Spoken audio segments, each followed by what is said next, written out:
I think it's very important for us as solidarity activists to understand the root cause of what's been happening in Palestine over the past 60, 70, 80 years.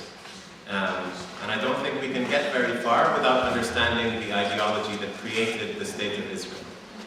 The ideology that said that in order for Jewish people to be free from persecution, they needed to create a state of their own. A Jewish state somewhere in the world, a Jewish state in Palestine, in my country. And a Jewish state to the exclusion of everyone who isn't and wasn't Jewish. And to do that, what they have done over the past 60, 70, 80 years has been to try to take the maximum amount of our land with the smallest number of Palestinians on that land. And if you can understand this, I think you can understand the past 60 years of history in Palestine. What the State of Israel has systematically done through the course of its establishment and since its establishment in 1948 has been exactly this: to take, by force if needed, through law, if convenient, and by any means possible, as much of the land of Palestine as possible with the smallest number of Palestinians on that land. The state itself, as most, if not all of you know, was created through the forced expulsion of 2/3 of the Palestinian population. Today, there are 10.5 million Palestinians in the whole world. Of those 10.5 million Palestinians, 7.1 million Palestinians are displaced people. Between the refugees outside of Palestine, who have been struggling for 62 years to return to their lands and villages, among you in the audience, there are several. Between those who've been internally displaced within the borders of what became the State of Israel, today they number around 315,000 Palestinians, all of them citizens of the State of Israel, all of them living within 10, 20 minutes of their villages, which were depopulated and destroyed, as well as those internally displaced within the West Bank and the Gaza Strip. Today, if we take a snapshot of Palestine from the sky, any Palestinian living in the territory of Mandate Palestine, so whether it's the West Bank, the Gaza Strip, or the part of Palestine that became Israel, if you are one of these Palestinians, you either live in a situation where you are going to be displaced from your home sometime in the next year, 5 years, 10 years, 15 years, or you live in a concentration area. And this applies to the 1.2 million Palestinian citizens of Israel, and this applies to the other millions of Palestinians living in the West Bank and Gaza Strip. Today, 110,000 Palestinian citizens of the State of Israel live in unrecognized villages. What does it mean to live in an unrecognized village? It means that in 1965, Israel decided that your village does not exist. Your village does not appear on any official maps of the State of Israel. Your village does not receive any water, electricity, roads, schools, clinics.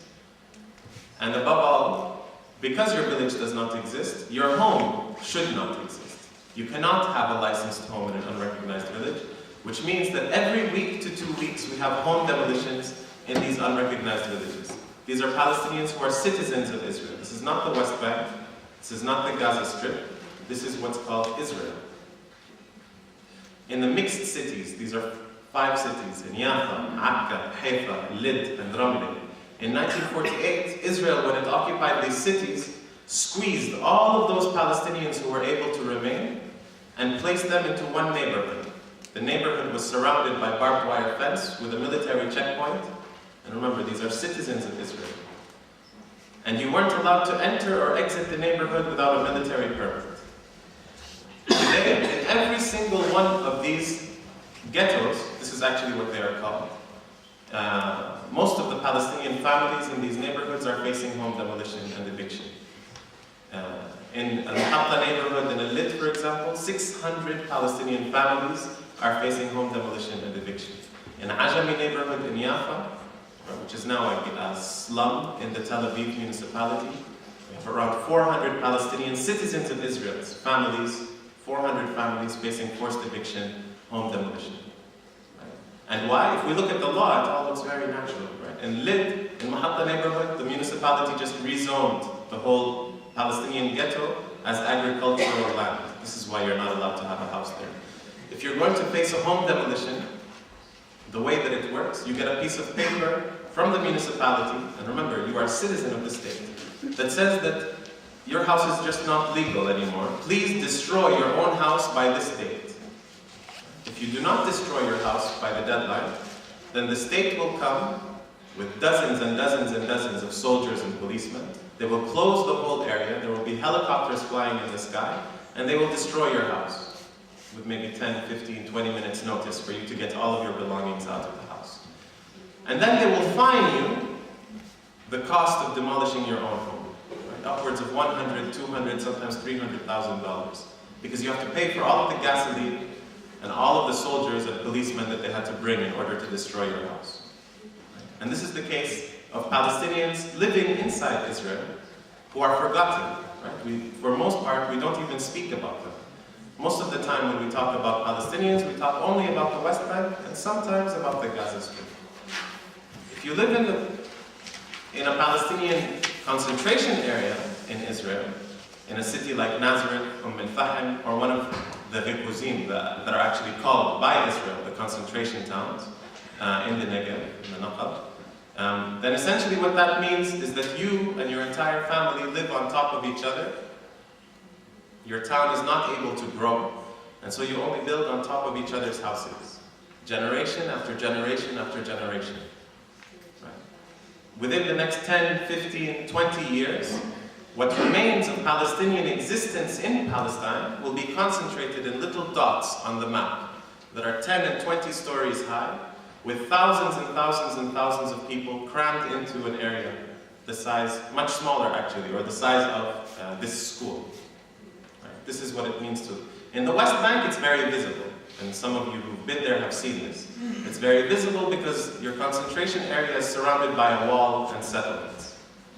But if it's in the part of Palestine that became Israel, you don't see a wall, but if you cross the street and build your house outside of the concentration area, then your house will be demolished immediately. This is the situation in Palestine. Everything else is essentially details, right? Whether we want to disagree about whether the settlements in the West Bank are more or less legal than the settlements built on the ruins of unrecognized villages, whether we want to disagree about 1 or 2 or 17 state solutions, these are details. We are talking about the rights of people. The most important right when it comes to Palestinians is the right of return of the Palestinian refugees. Like I said, 7 out of every 10 Palestinians is a displaced person. There is no such thing, it does not exist, a solution, let alone a just solution, for the case of Palestine without the rights of refugees being implemented. Specifically, the right of return. What the right of return means is that I, as a refugee, have a choice whether I want to go back to my country or not. It doesn't mean 7 million people returning to historic Palestine.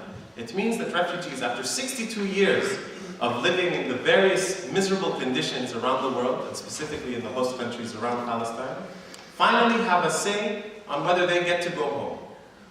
Right? If you want to understand Palestine and what we're fighting for when we call for boycott, divestment, sanctions, this is point number 1.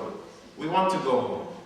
Right? Palestinians in the West Bank and the Gaza Strip, by the way, even when we talk about the Gaza Strip, when we talk about the siege and all of this, these are very immediate and urgent problems.